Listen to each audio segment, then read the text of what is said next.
నారా లోకేష్ అతడే ఓ సైన్యం, తాత మహానాయకుడు, తండ్రి దార్శనికుడు, ఇరువురి పేరు నిలిపేలా రాజకీయ రంగంలో సంచలనాలు సృష్టిస్తున్న తెలుగుదేశం యువతేజం నారా లోకేష్.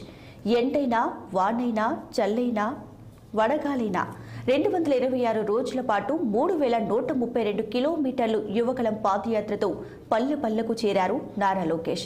ప్రజల మనిషిగా ఎదిగారు. తెలుగుదేశం పార్టీ కార్యక్రమాలకు కర్త కర్మ క్రియ అన్ని అయిన కార్యకర్తల సంక్షేమమే లక్ష్యంగా కార్యకర్తల సంక్షేమ విభాగం బాధ్యతలు తీసుకుని నారా లోకేష్ తెలుగుదేశం పార్టీలో తన ప్రస్థానాన్ని ప్రారంభించారు. టీడీపీ జాతీయ ప్రధాన కార్యదర్శిగా తనదైన శైలిలో పార్టీ బలోపేతానికి కృషి చేశారు. ఎమ్మెల్సీగా ఎన్నికై మంత్రి పదవి చేపట్టి 3 శాఖలను ప్రగతి పదంలో పరుగులు పెట్టించారు.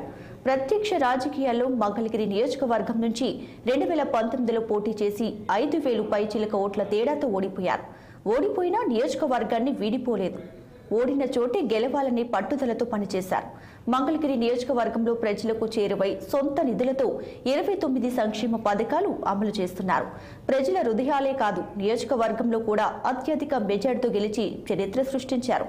సమాజం అనే దేవాలయంలో ప్రజలని దేవుళ్ళు అనే తాత నినాదం, నాన్న విధానం పునికి పుచ్చుకున్న నారా లోకేష్ తెలుగుదేశం పార్టీని మరో 30 ఏళ్ల పాటు తిరుగులేని ప్రజాశక్తిగా నడిపించగల దమ్ము ధైర్యమున్న నేత అని నిరూపించుకున్నారు.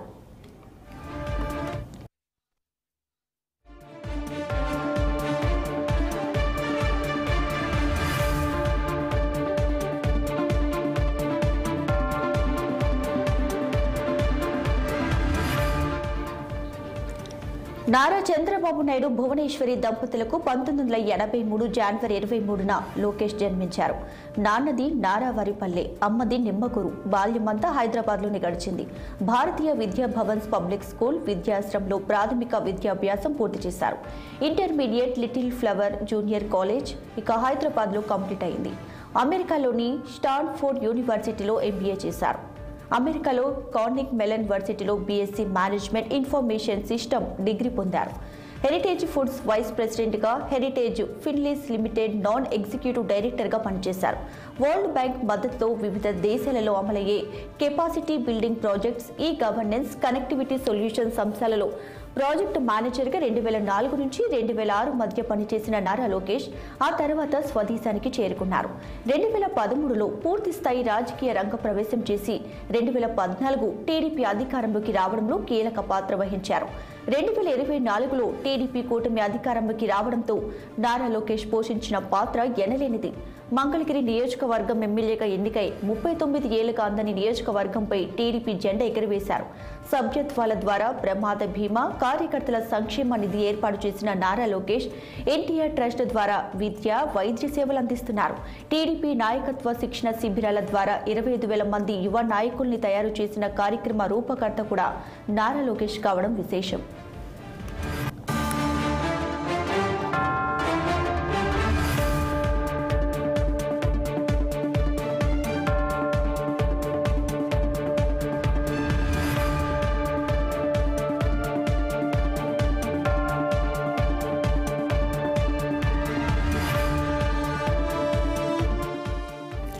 నారా లోకేష్ 2015లో టీడీపీ జాతీయ ప్రధాన కార్యదర్శిగా నియామకమయ్యారు.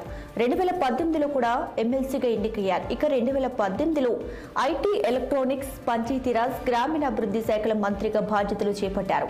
30 ఏళ్ల వయసులోనే ముఖ్యమైన 3 శాఖల మంత్రిగా నారా లోకేష్ చేసిన కృషికి జాతీయ, అంతర్జాతీయ స్కోచ్ అవార్డులు దక్కాయి. ఏ పొలిటికల్ అనే సంస్థ ప్రకటించిన జాబితాలో ప్రపంచంలోనే అత్యంత ప్రభావవంతమైన యువ నాయకుల్లో మొదటి 20 స్థానాల్లో నిలిచిన ఏకైక భారతీయుడు నాటి ఏపీ మంత్రి నారా లోకేష్.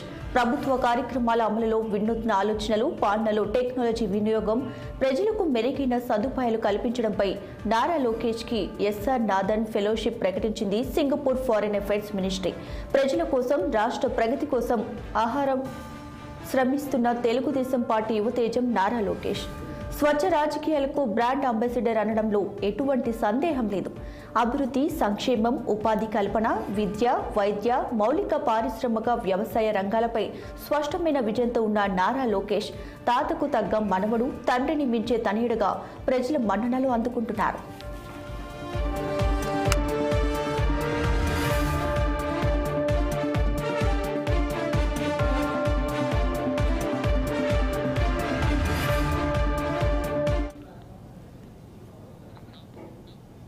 రైట్ గా ఇదే అంశంపై మరిన్ని డీటెయిల్స్ అయితే మా ప్రతినిధి గుంటూరు నుంచి పవన్ లైవ్ లో అందించడానికి సిద్ధంగా ఉన్నారు. పవన్ చెప్పండి, జనసేనని అంతటా తగ్గి కూటమిని గెలిపించాడన్న ఒక టాక్ కూడా మనకి వినిపిస్తుంది. నిజంగా పవనే ఆ కూటమిని గెలిపించారని మనకు వినిపిస్తుంది, ఏమంటారు? ఎట్లా ఉంది టాక్? దీపిక, ఏదైతే మీరు అన్నట్లుగా కూడా ఏదైతే నరాలు తెగేటువంటి ఒక ఉత్కంఠకైతే మాత్రం ప్రజలైతే మాత్రం ఒక తీర్పు ఇచ్చారు.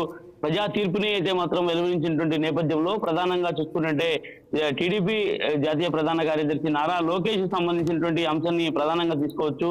ఏదైతే నారా లోకేష్ 2019 ఎన్నికల్లో ఘోర పరాజయం ఎదురైనప్పటికీ కూడా అప్పటి నుంచి ఇప్పటి వరకు అయితే మాత్రం నియోజకవర్గంలోనే ఉన్నారు. నియోజకవర్గంలోనే తన పట్టు సాధించుకునేందుకు అనేకమైనటువంటి కార్యక్రమాలు కూడా చేపట్టారు. దాదాపు 29 సంక్షేమ పథకాలతో కూడా ప్రజలకు చేరువైనటువంటి ప్రయత్నం చేశారు. ఆనాటి నుంచి కూడా నేటి వరకు పూర్తి స్థాయిలో కూడా ఏ నియోజకవర్గంలో ఉన్నటువంటి ప్రజలకు ఏది కావాలన్నా కూడా నేనున్నాను అనేటువంటి ఒక భరోసాని కూడా కల్పించినటువంటి పరిస్థితి కనిపించింది. ఈ నేపథ్యంలో చూసుకోవచ్చు, ఏదైతే ఎన్టీఆర్ ట్రస్ట్ ద్వారా కూడా నారా లోకేష్ అయితే మాత్రం ప్రజలతో మమేకమై పూర్తి స్థాయిలో కూడా ప్రజల్లోకి వెళ్ళినటువంటి నేపథ్యంలోనే ప్రజలు ఈ రోజు భారీ మెజార్టీని కూడా దిశగా తీసుకువెళ్లి ఆయన్ని అసెంబ్లీలో అడుగుపెట్టే విధంగా కూడా చేసినటువంటి పరిస్థితి మాత్రం కనిపించింది. చూసుకోవచ్చు, ఏదైతే నియోజకవర్గంలో ఇప్పటి వరకు పెద్ద మొత్తంలో మెజార్టీ వస్తుందని అనుకున్నప్పటికీ కూడా అతి పెద్ద మెజార్టీ అంటే రౌండ్ కి కూడా పెద్ద మొత్తంలో ఆధిక్యంలో నారా లోకేష్ అయితే మాత్రం దూసుకువెళ్ళేటువంటి పరిస్థితి మాత్రం కనిపించింది. ఈ నేపథ్యంలో దాదాపుగా నిన్న సాయంత్రం 8 గంటల వరకు జరిగినటువంటి ఒక కౌంటింగ్ ప్రక్రియలో కూడా నారా లోకేష్ కౌంటింగ్ కేంద్రంలోనే ఉన్నారు.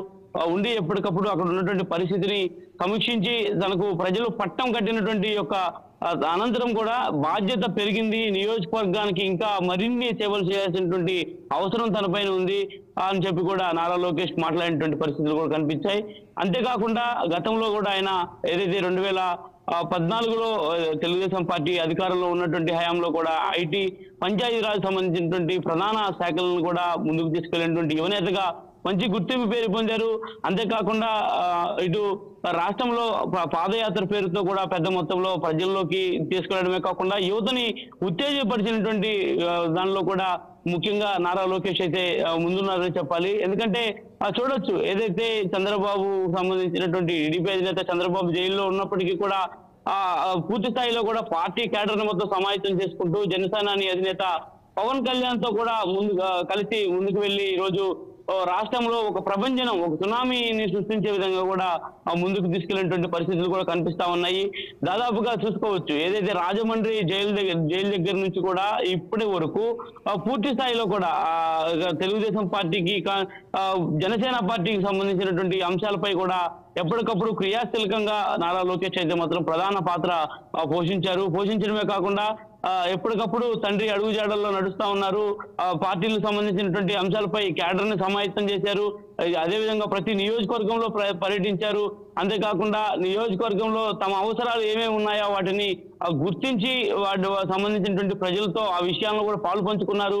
అంతేకాకుండా ముఖ్యంగా మహిళల విషయాలకు వస్తే మహిళలకు సంబంధించి నారా లోకేష్ నియోజకవర్గంలో పెద్ద మొత్తంలో కూడా మహిళలకి కుట్టు మిషన్లు అందజేసి వారికి ఒక అంటే ఆదాయం సమకూర్చే విధంగా కూడా కొంత ఉపయోగపడ్డారు. కాబట్టి ప్రజలైతే మాత్రం ఈ యొక్క తీర్పునైతే మాత్రం వెలువరించినటువంటి పరిస్థితి అయితే మాత్రం ఖచ్చితంగా ఈ రోజు కనిపిస్తుంది. దీపిక, మొత్తానికైతే మాత్రం ఇటు పార్టీ క్యాడర్ తో పాటు మీరు చూపినట్లుగా జనసేన అధినేత పవన్ కళ్యాణ్ సంబంధించినటువంటి యువతను మొత్తాన్ని కూడా ప్రస్తుతం నారా లోకేష్ అయితే మాత్రం ముందుకు నడిపిస్తా ఉన్నట్టుగా కూడా మనం చెప్పుకోవాల్సిన పరిస్థితి మాత్రం ఖచ్చితంగా కనిపిస్తా ఉంది. Deepika, right Pawan, thanks for the updates.